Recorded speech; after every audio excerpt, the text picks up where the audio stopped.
नमस्कार, स्वागत छ हजुरहरूलाई यस इन्फर्मेसन टेक्नोलोजी आईटी च्यानलमा। आज पार्ट 8 र हिजोसम्म हामीले चाहिँ कन्भर्जन टाइपको क्वेसनहरू गरेका थियौँ भने आज चाहिँ हामीले ग्लोबल भेरिएबलको बारेमा चाहिँ जान्नेछौँ। कक्षा 9 सम्म हामीले लोकल भेरिएबलको बारेमा कसरी प्रयोग गर्ने भन्ने चाहिँ सिकेका थियौँ भने आजको यस पार्ट 8 मा चाहिँ हामीले ग्लोबल भेरिएबलको बारेमा जानकारी लिन्छौँ र यसको प्रयोग बारे पनि बुझ्छौँ है।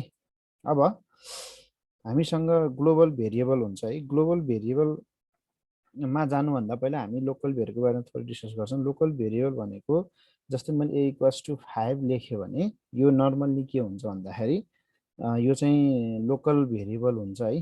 अब भेरिएबलको बारेमा यसको बारेमा यसको यो रिभ्यू क्लास अथवा कक्षा 9 मा चाहिँ मैले यसो पढाइसकेको छु र यसको भिडियो पनि यो छुट्टै व्हाट इज भेरिएबल भन्ने कुरा चाहिँ मैले पहिले चाहिँ अर्को भिडियोमा मैले डिस्कस गरेको छु, त्यो भिडियो हेर्नु होला है। र अहिले सर्टकटमा भन्नुपर्दाखेरि भेरिएबल भन्ने बित्तिकै के हो भन्दाखेरि variable is the free memory space in the computer where we can store either string or numeric data है। क्युबेसिकमा हामीले डिफाइन गर्दाखेरि हामीले यसरी गर्छौँ भने अब यो लोकल भेरिएबल चाहिँ अब हाम्रो यो मोडुलर प्रोग्रामिङमा चाहिँ मोड्युल र सब मोड्युल भएको कारणले गर्दाखेरि लोकल भेरिएबल चाहिँ जहाँ चाहिँ एक्सेस हुँदैन, मोड्युलको भेरिएबल चाहिँ सब मोड्युलमा एक्सेस हुँदैन र सब मोड्युलको भेरिएबल चाहिँ मोड्युलमा एक्सेस हुँदैन। त्यसकारण गर्दाखेरि हामीले ग्लोबल भेरिएबल प्रयोग गर्नुपर्ने भएको है। र म यो हामीसँग दुईवटा टाइप्स अफ ग्लोबल भेरिएबल हुन्छ है। एउटा चाहिँ COMMON कमन SHARED सेयर्ड भन्ने हुन्छ र अर्को चाहिँ के हुन्छ भन्दाखेरि डिम SHARED सेयर्ड भन्ने हुन्छ है। अब हामीले यसको सिन्ट्याक्स पनि हेरौँ है त। अब यसमा चाहिँ हामी के भन्छ कमन सेयर्ड अनि भेरिएबल नेम है अथवा लिस्ट अफ भेरिएबल है। लिस्ट अफ भेरिएबल्स यहाँ धेरै हुन सक्छ है। अनि अर्को चाहिँ के भन्दाखेरि डिम सेयर्ड अनि यहाँ पनि के हुन्छ लिस्ट अफ भेरिएबल्स हुन्छ है। यो दुईवटामा हामीले जुन प्रयोग गर्दा पनि हुन्छ है। कमन सेयर्ड प्रयोग गर्दा पनि हुन्छ, डिम सेयर्ड प्रयोग गर्दा पनि हुन्छ। अब यो कमन सेयर्ड र डिम सेयर्ड भनेको यो दुवै चाहिँ के हो भन्दाखेरि ग्लोबल भेरिएबल हो है। ग्लोबल भेरिएबल हामीसँग दुईवटा टाइप्सको हुँदो रहेछ, कमन सेयर्ड र डिम सेयर्ड भन्ने। र यो चाहिँ ग्लोबल भेरिएबलको चाहिँ अब हामी कसरी प्रयोग गर्ने र यसको यो प्रयोग किन गरिएको हो भन्ने कुरा चाहिँ हामी अब यो प्रोग्राममा बुझ्छौँ है। अब मैले अघि नै भनिसकेँ कि हामीसँग के हुन्छ भन्दाखेरि मोडुलर प्रोग्रामिङमा फङ्सन र प्रोसिड्युरमा गर्दाखेरि दुईवटा पार्ट हुन्छ, फङ्सनको पनि सब मोड्युलको सब प्रोसिड्युरको पनि। दुवैको के हुन्छ भने मेन मोड्युल र सब मोड्युल हुन्छ। फङ्सनको पनि मेन मोड्युल र सब मोड्युल हुन्छ र सब प्रोसिड्युरको पनि मेन मोड्युल र सब मोड्युल हुन्छ है। अब त्यो सब मोड्युलको कुराहरू चाहिँ त्यो भेरिएबल चाहिँ लोकली डिफाइन गरेको भने माथि मेन मोड्युलमा जाँदैन भने मेन मोड्युलमा डिफाइन गरेको भेरिएबल चाहिँ सब मोड्युलमा जाँदैन है। अब एउटा सामान्य एउटा प्रोग्राम गरेर हेरौँ है त। जस्तै अब मैले यहाँ एरिया अफ सर्कल अथवा जे गर्दा नि हुन्छ है। मैले एउटा क्वेसन लेख्छु है त। Now rem write a program to find volume volume of cylinder CYLINDER है। सिलिन्डरको भोल्युम पत्ता लगाउने हैन। यो दुवैमा सबमा र उसमा है। हामी सबैलाई थाहा छ है। भोल्युम अफ सिलिन्डर भनेको चाहिँ के हो, sorry volume of cylinder CYLINDER cylinder है। यसको हिन्ट लेखौँ है त। भोल्युम अफ सिलिन्डर के हो πr²h है। पाई इन्टु आर यस्तो गरे पनि हुन्छ है इन्टु एच है। यो क्यारेट भन्छ, यो पावर हो है। πr² h है भोल्युम अफ सिलिन्डरलाई। अब हामीले चाहिँ यसमा चाहिँ ग्लोबल भेरिएबलमा हामी चाहिँ फर्स्ट ग्लोबल भेरिएबल गर्छौँ है। कमन COMMON कमन सेयर्ड हैन। यसको बारेमा चाहिँ यो प्रोग्राममा चाहिँ गर्छौँ है त। ल हेरौँ। अब पहिला हामीले पहिला मेन मोड्युल बनाउँ। यसमा चाहिँ हामी केबाट गर्छौँ भन्दाखेरि पहिला सबबाटै गरौँ। DECLARE declare sub, name of the sub लेख्नु पर्यो। अब यो हामीले चाहिँ यो सिलिन्डरको पत्ता लगाउने हो। त्यसले गर्दाखेरि CYLINDER सिलिन्डर भोल भनेर मैले नाम राखेँ। अब हामीले अस्ति मैले सिकाइसकेको छु हैन। अब यसमा चाहिँ हिन्टमा चाहिँ v = के हुने भयो v equals to pi r square h हुने भयो।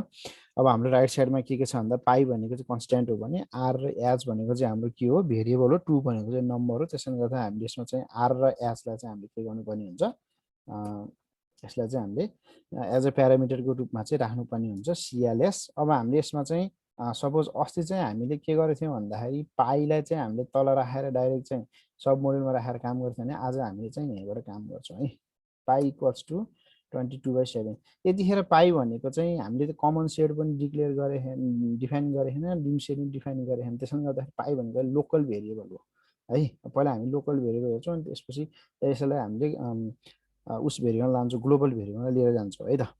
Okay, after this input enter the radius of circle हैन, आर भयो इनपुट। अब अर्को एचलाई पनि गर्नुपर्ने हुन्छ है, enter the height of CYLINDER cylinder है एच।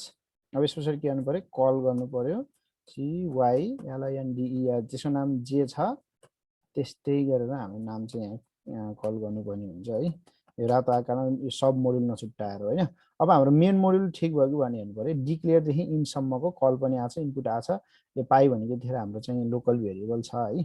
अब यसलाई चाहिँ मैले के गर्छु भन्दा सब मोडुल गर्छु है, CYLINDER सिलिन्डर VOL बोल आर कमा एच। अब यो सब मोडुललाई मैले इन्ड सब गर्छु है।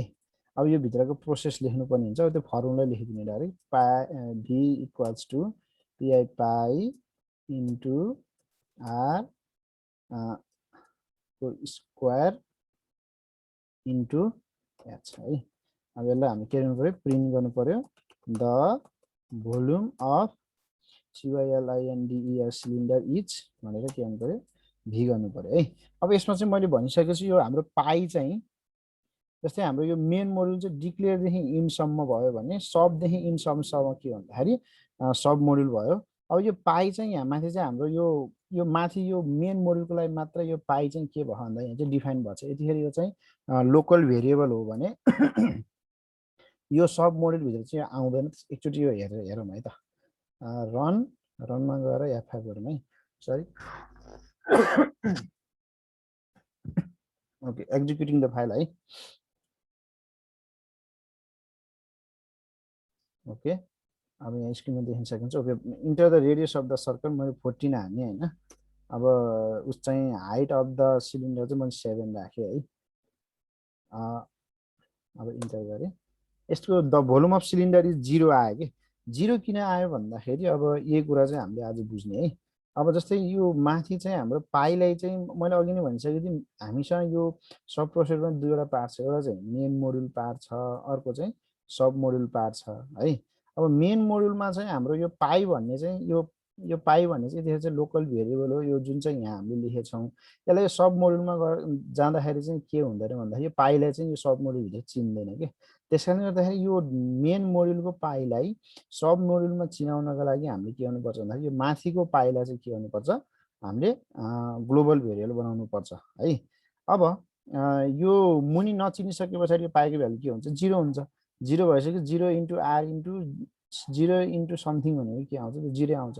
त्यसकारण गर्दा हामीले पाईलाई चाहिँ हामीले ग्लोबल भेरिएबल बनाउन हामीले चाहिँ आज चाहिँ कमन सेडको, यसमा चाहिँ कमन सेडको बारेमा युज गर्दैछौँ। त्यसले गर्दाखेरि पाईलाई चाहिँ हामीले के गर्छौँ, common shed COMMON common SHARED shed अनि PI लेख्छौँ।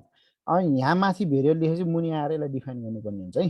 कमन सेड PI लेख्ने अनि PI इक्वल्स टु 22/7 लेख्ने है। अब यसरी लेखिसकेपछि के भयो भन्दाखेरि यो पाई भन्ने चाहिँ ग्लोबल भेरिएबल भयो। माथिको यो मेन मोडुलबाट अब के हुन्छ भन्दाखेरि यो सब मोडुलमा यो पाईलाई चाहिँ अब चिन्छ। अब यसले चिन्छ के हुन्छ, अब पाईको भ्यालु 22/7 हुन्छ। अब यसको भ्यालु राखेर हेरौँ है, रनमा जाने F5 मा जाने है, त्यो सबैलाई थाहा छ हामीलाई होइन। अब रेडियस अफ सर्कल अघि मैले 14 राखेको थिएँ, हाइट अफ सिलिन्डर मैले कति राखेको छु, 7 राखेको छु। इन्टर गर्दाखेरि 4312 आयो होइन। यो तपाईँले अब क्यालकुलेटर चेक गरेर पनि हेर्नु होला है। अब यसको चाहिँ के आयो भन्दा अहिले चाहिँ के भयो भन्दाखेरि यो माथिको कुरालाई चाहिँ के गर्यो भन्दाखेरि यो पाईलाई चाहिँ मुनि सब मोडुलमा चाहिँ चिनेर के अरे यहाँ क्यालकुलेसन गरेर राखिदियो। अब यो चाहिँ कमन सेडको कुरा भयो।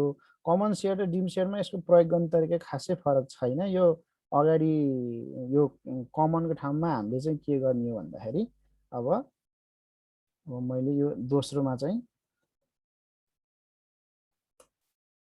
हामी डिम सेयर्ड भन्ने युज गरौँ है। अब डिम सेयर्डमा हामीले के गर्ने हो भन्दाखेरि त्यही कमनको ठाउँमा मात्र हामीले के लेख्ने हो डिआइएम डिम सेयर गर्ने हो। डिम सेयरले पनि के गर्छ पाई भन्ने भेरिएबललाई अब ग्लोबल भेरिएबल बनाउँछ। अब यो पनि हामी हेरौँ है त रन गर्ने F5 हान्ने है। अब F5 हानिसकेपछि यो के हुन्छ हाम्रो अघि हामीले 14 हानेको थियौँ अहिले के हान्थ्यो 7। अब अघि जति आएको थियो अहिले पनि 4312 अघि जति भ्यालु आएको थियो अहिले पनि के आछ त्यति नै आएको छ। त्यसकारणले गर्दाखेरि यो कमन सेयर र डिम सेयर भन्ने त्यस्तो गाह्रो छैन है। यो चाहिँ के हो दुईवटा चाहिँ ग्लोबल भेरिएबल डिक्लेयर गर्ने चाहिँ स्टेटमेन्ट हो। यसले चाहिँ ग्लोबल भेरिएबल चाहिँ डिक्लेयर गराउँछ भन्ने कुरा चाहिँ बुझ्नु पर्यो। र लोकल भेरिएबल चाहिँ किन यसमा प्रयोग यो लोकल भेरिएबल प्रयोग गर्दा किन तल रिड गर्दैन भन्ने कुरा चाहिँ यसरी बुझ्नु पर्यो। र यदि कुनै कन्फ्युजन छ कमन सेयर र डिम सेयरको बारेमा कुनै कन्फ्युजन छ भने तपाईले कमेन्ट गर्न सक्नुहुन्छ। र यो हाम्रो www.schoolans.com मा पनि हामीले यो राखेका छौँ त्यहाँ हेर्न सक्नुहुन्छ है। र यस पछाडि चाहिँ हामीले चाहिँ अब नयाँ क्वेसनहरु गर्नेछौँ। आजको लागि थ्यांक यू फर वाचिङ।